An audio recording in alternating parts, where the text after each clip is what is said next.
কক্ষপথে থাকা স্যাটেলাইটের কাজ হল পৃথিবীর গ্রাউন্ড স্টেশনে তথ্য পাঠানো।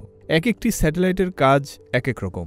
কোনোটি ছবি তোলে, আবহাওয়ার তথ্য সংগ্রহ করে, আবার কোনোটি পাঠায় রেডিও সংকেত। এসব তথ্যের ওপর ভিত্তি করে গ্রাউন্ড স্টেশন থেকেও নির্দেশনা পাঠাতে হয় স্যাটেলাইটে।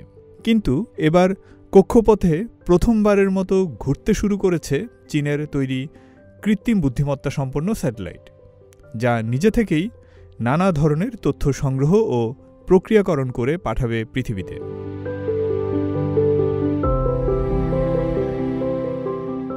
গত ২৪ সেপ্টেম্বর পূর্ব চীনের শান্তং প্রদেশের হাইয়াং উপকূলীয় শহরের ভাসমান একটি উৎক্ষেপণ কেন্দ্র থেকে স্মার্ট ড্রাগন 2 ক্যারিয়ার রকেটে করে পাঠানো আর্টিফিশিয়াল ইন্টেলিজেন্স সম্পন্ন স্যাটেলাইটটিতে আছে লার্জ মডেল এআই, যার কাজ হল ভূমি থেকে নির্দেশনা ছাড়াই পৃথিবীতে তথ্য পাঠানো।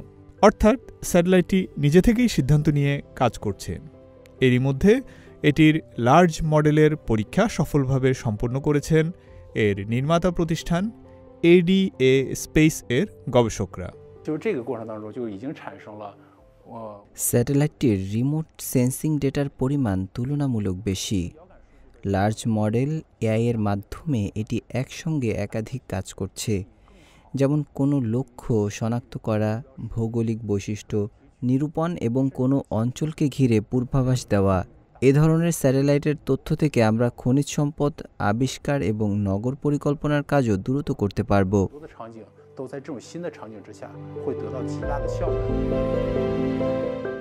এর আগে এমন এআই স্যাটেলাইট পাঠানো হয়নি কক্ষপথে। তাই স্যাটেলাইটটি যেন ঠিকঠাক কাজ করে সেটা নিশ্চিত করা একটি বড় চ্যালেঞ্জ ছিল ADA স্পেসের গবেষকদের জন্য।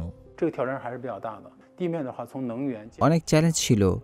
মহাকাশের তুলনায় মাটিতে শক্তি, বিল্ডিং কাঠামো, তাপমাত্রা, আর্দ্রতা, ওজন এবং অন্যান্য বিষয়গুলি নিয়ন্ত্রণ করা সহজ।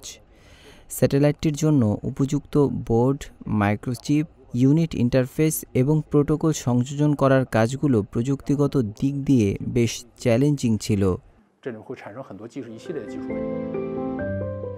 এ ধরনের এআই স্যাটেলাইট কক্ষপথে নিয়ে যাওয়ার পর চীনা গবেষণা দলটির সামনের লক্ষ্য এখন আরও বড়।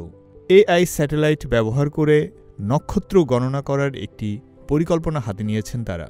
২০৩০ সালের মধ্যে ২৮০০টি কম্পিউটিং স্যাটেলাইট সমন্বিত একটি মোবাইল নেটওয়ার্ক তৈরির লক্ষ্য নিয়ে এগোচ্ছে প্রতিষ্ঠানটি। ফয়সাল আব্দুল্লাহ, CMG বাংলা।